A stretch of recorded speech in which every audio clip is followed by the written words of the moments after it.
All right, guys, so today's lesson is about light and electrons and how electrons can give off electromagnetic radiation. So this is chapter 5, the first section. And the main idea here is that light has characteristics of both a wave and a particle. Okay, so here in the picture, you see that there is a wave. A wavelength is represented from the peak to peak or from the trough to trough. Okay, so from those points, that is one wavelength. We represent wavelength with a lambda symbol. That's a Greek letter. It kind of looks like an upside down Y. And then we have frequency. Frequency is the number of waves that will pass by a point in 1 second. So if you were to time it and you have just 1 second and you count how many little waves pass by, that's the frequency. And we measure frequency in hertz, and we represent it with a little lowercase d. Okay. So this is the way that electromagnetic radiation flows through space. It flows through space in the shape of a wave. Okay, here's your equation.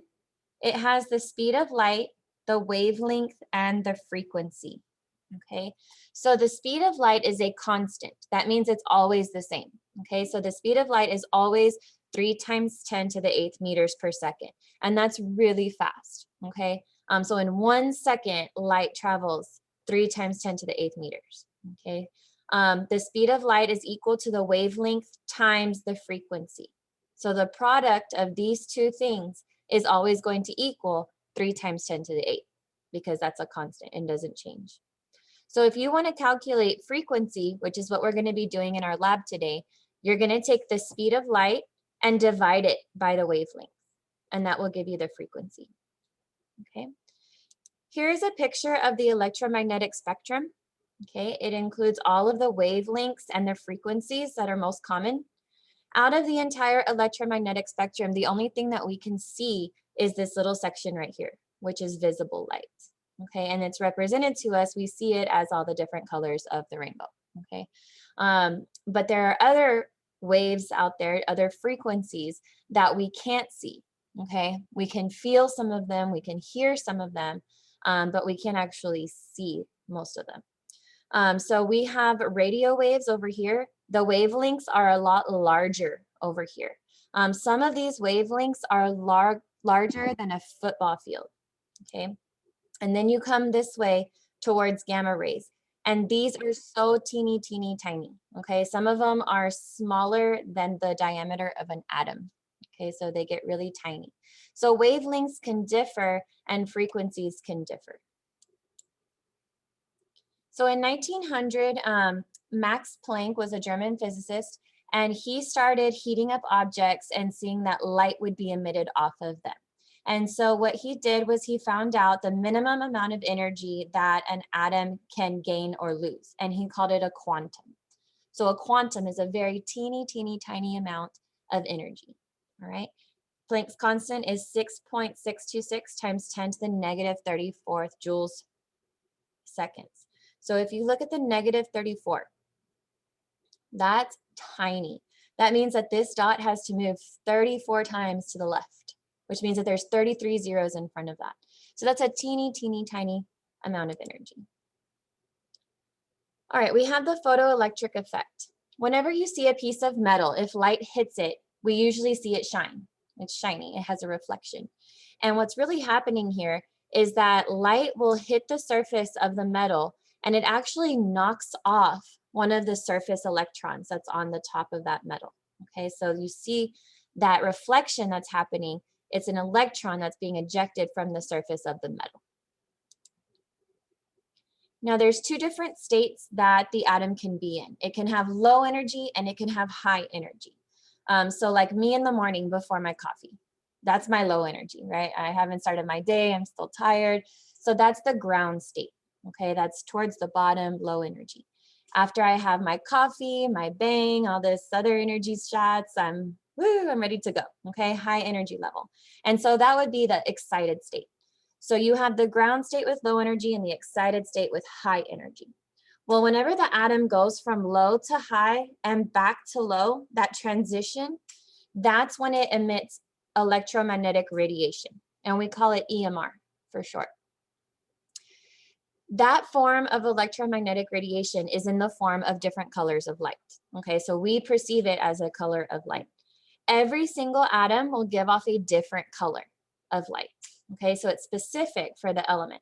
So hydrogen will give off a different color than chlorine, and chlorine gives a different color than neon. Okay, and it all depends on how many electrons the atom has. So we know that atoms have different numbers of electrons, so they're also going to have different colors of light and different amounts of energy.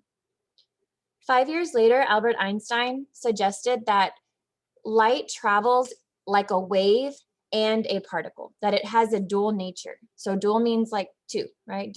Two-sided. So it travels like a wave, but it's also kind of like a particle. Well, we know that light is energy, and energy is not matter, because matter has to have mass and take up space, mass and volume. But light is not categorized as matter, but it kind of acts like a little particle, okay? So that is what we call a photon. A photon is electromagnetic radiation that has no mass, but it carries energy. And the energy that it carries is a quantum. And remember, quantum is the teeny, teeny, tiny amount of energy. So this is what we're going to do in our lab today. Okay, I have different gas tubes, and what they are, it's just a piece of glass, okay, that has an element on the inside. Okay, it's pure. So this one is hydrogen. So it has pure hydrogen gas on the inside. And here's a picture of that gas tube emitting electromagnetic radiation in the form of a colored light. So hydrogen gives off a pink color. Well, if you were to put a prism in front of that pink light, it would separate it into all of the different colors of light that make up the pink that we see. Okay, and so what this is called is an atomic emission spectrum, or a line emission spectrum.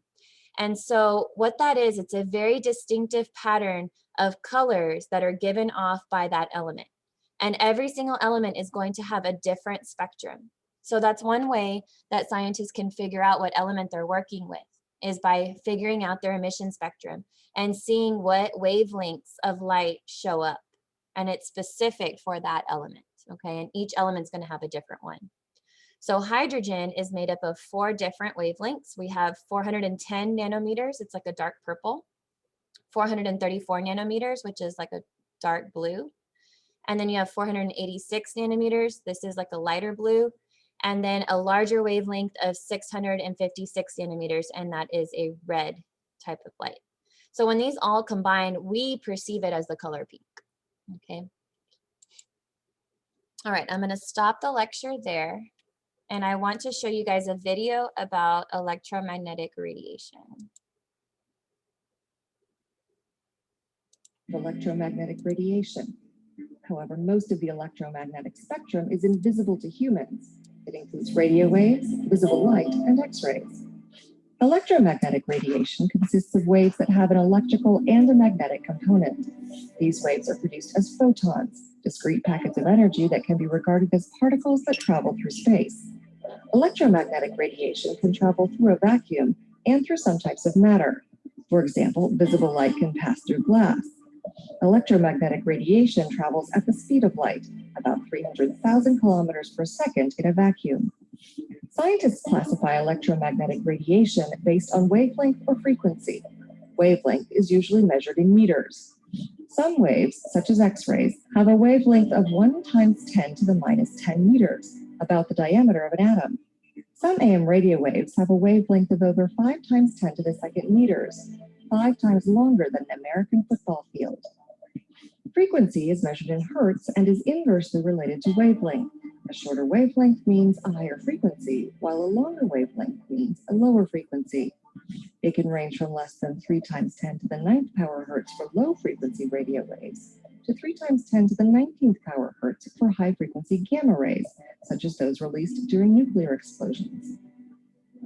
Visible light, the electromagnetic waves that humans can see, makes up a very small portion of the electromagnetic spectrum. We perceive the different wavelengths of visible light as color. White light is a mixture of different wavelengths. Prisms can be used to separate the visible light into its various colors. Red light has a lower frequency, less energy, than violet light, which has a higher frequency, more energy. Objects in space emit, absorb, or change the direction of electromagnetic radiation. This includes extraterrestrial objects such as galaxies, stars, and planets and their moons. Scientists use different types of remote sensing technologies, such as telescopes, to observe the electromagnetic spectrum emitted or altered by these objects. Visible light telescopes were first developed over 400 years ago and are still widely used. Radio telescopes are used to observe radio waves. Some modern telescopes are placed outside our atmosphere into space to provide clearer images of the universe. Different space telescopes observe the universe by detecting specific parts of the electromagnetic spectrum. These include very high frequency waves like X-ray and gamma rays that cannot penetrate the atmosphere. Scientists can use the wavelength of light coming from objects in the universe to learn more about them. The electromagnetic radiation emitted by a star can provide information about its chemical composition and temperature. It can also tell an astronomer how fast the object is moving toward or away from the observer. Data provided by electromagnetic radiation can be used to determine the age of the star, the composition of a planet's atmosphere, and much more.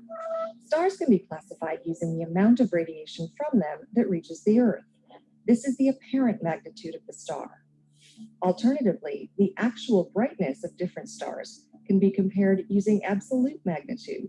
Absolute magnitude is the brightness of a star if it were placed at 10 parsecs, about 32 light years from Earth. Okay. So what I want to do now is I want to show you guys in person what the different Visible light. What the different gases look like. Okay, what different colors that they give off. And so at this point, what I would ask you guys to do is to pay attention to the element that I tell you what it is and the color. And so either write it down on a piece of paper or type it into your phone or whatever, just so that you can have access to it whenever you're going to go in and fill in your lab form. Okay. So what you're wanting to write down is the element and the color that it's going to give off. Okay.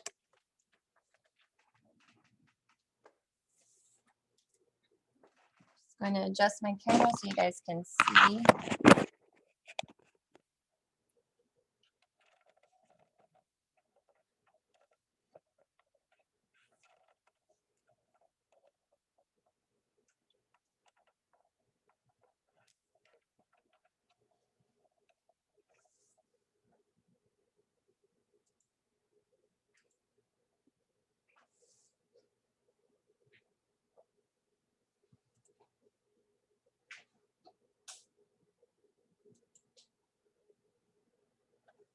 Okay.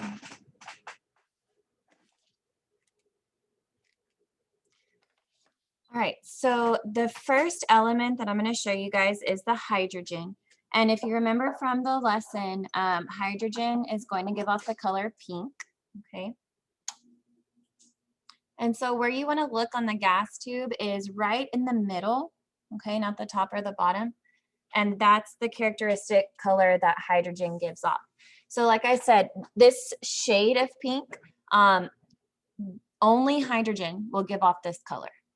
Okay, so you might see some other ones that look pink, but if you were to break it up with a prism and look at its emission spectrum, you would actually see different bands and wavelengths for the light. What I'm plugging it into is a really high voltage source, so I do have to turn it off in between taking out the light bulbs. And the bulbs get kind of hot while they're in there, so I only leave them in there just for a few seconds. Okay, this next one is chlorine.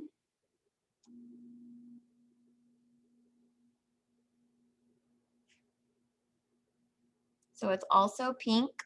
If you're here in person, you can see that it's a little bit lighter of a pink than the first one that we saw.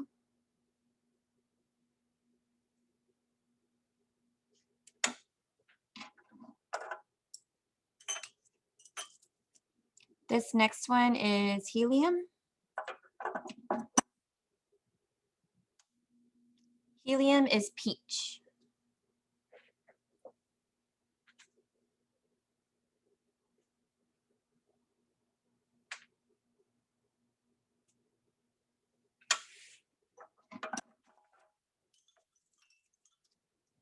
And then we have neon.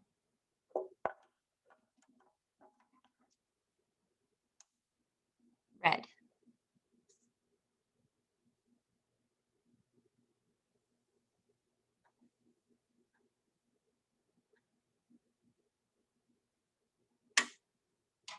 Everybody always thinks neon's going to be green. It's actually red.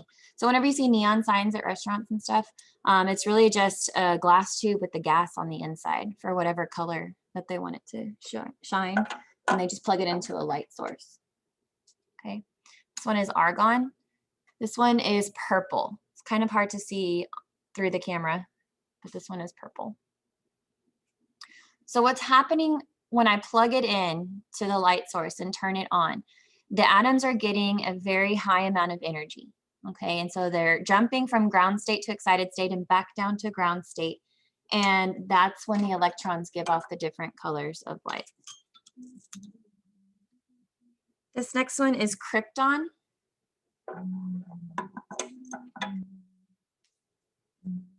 Krypton is like a whitish blue, white blue.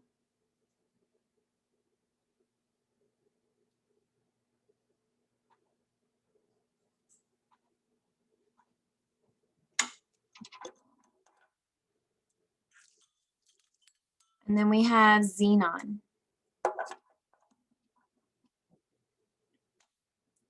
Xenon is like a blue purple, blurple, I don't know, or purple blue.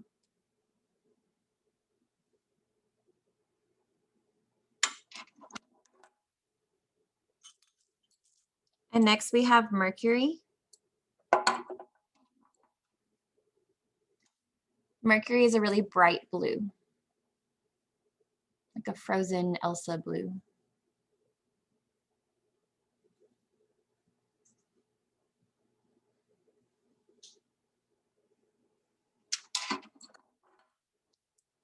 And then this one is my favorite. This is nitrogen. Nitrogen is like a mixture of purple and orange. It reminds me of like Halloween colors. So you can see kind of the purple towards the bottom, the orange in the center.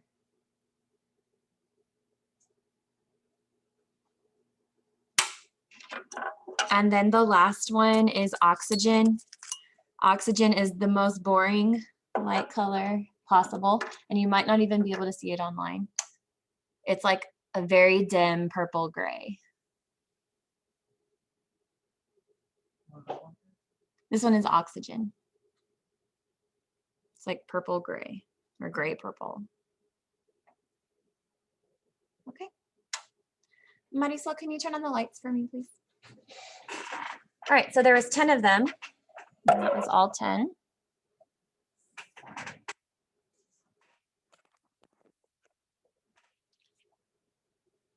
Okay, so what I want to show you guys now is what to actually do with your classwork on your modules.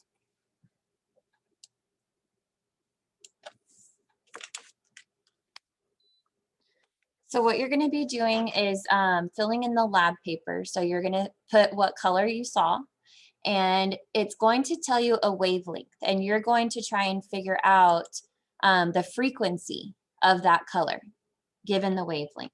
Okay, so I want to show you guys how to use the calculator that we have in order to calculate the frequency.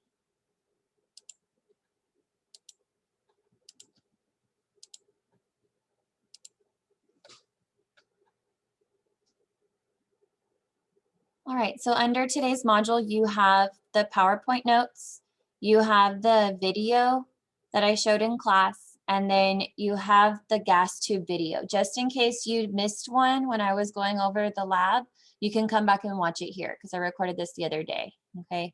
So you can always go back and watch it if you need to see the color again, right? And then you have your gas tubes lab.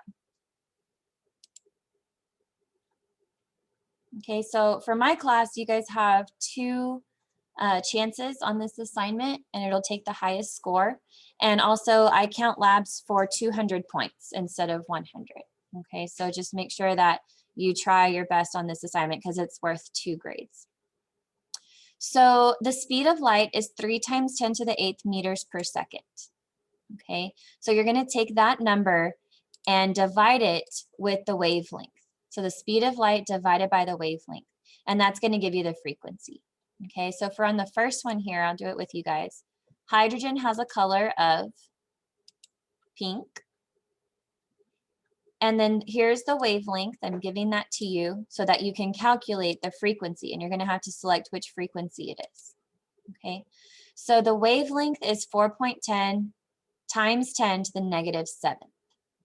Okay, on our home page, there's a resource button. So if you go down to resources, there's a link for your calculator. So in the calculator, you're going to type out the speed of light divided by the wavelength. The speed of light is always 3 times 10 to the 8th. Okay, so 3, does anybody remember how to do the times 10? Exponent, good. So EXP, and it shows the times 10 for you, right? And then it's to the 8th, so you type in the 8. So you're typing 3 exponent 8. And then you're going to divide with the wavelength.